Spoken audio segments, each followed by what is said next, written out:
په ورځ د آخرت به د الله مخ ته دوه قسم حساب کتاب وسی. یو هغه حساب چې الله تعالی به خپل نیک بنده راوبولي او ورسره به په غوږ کې ورسره ګویا سي سوکه به ورته ووایي چې ای فلانکی په دنیا کې په دا ورځ باندې تا دا ګناه کړې وه.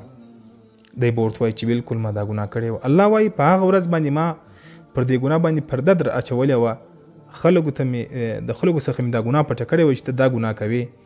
او بیا به الله ورته وایي چې په فلانکي ځای کې فلانکي وخت کې تا دا ګناه وکړه. هغه نیک بنده به ورته وایي چې هو بلکل. حتی چې الله تعالی به هغه ګناوي ور یادوي، دا نیک بنده به دې اقرار کوي چې هو بلکل. او د نیک بنده به دا سر خلاصي چې زه خو هلاک سولم، بلکل زه خو ولاړم جهنم ته. او دی به بلکل ډیر وویریږي او ډیر په خوف کې بسي. الله به ورته وفرمایي چې ویریږه ما، خوف مه کوه، لکه څنګه چې په دنیا کې ستا پر ګناهونو باندې ما پرده در اچولې وه، هم په نن ورځ هم ستا پر دا ګناهو باندې زه پرده در اچوم. او بلکل به هیڅوک به تا باندې خبر نسی چې تا په دنیا کې همداسې ګناوې کړې وې. سبحان الله، الحمدلله. الله تعالی دې موږ تاسو حساب به هم په دغه خلکو کې وکړي چې د کم چا سره د الله تعالی داسې معامله وي.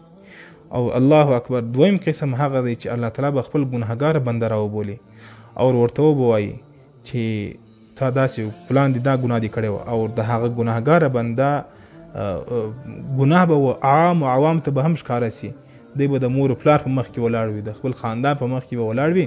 الله تعالی به هغه ګناه ورښایي، ټولو به په دې باندې خبر کړي او د ده د ګناهونو څخه به پرده پورته کړي. الله به ورته وایي چې په دې ورځ دا ګناه کړې وه. هغه ټول خاندان به ورته حیران وي چې دا ګناه ده کړې وه په دنیا کې. بیا به ورته ووایي چې الله په دا ورځ دا ګناه کړې وه، په دا ورځ دا ګناه کړې وه.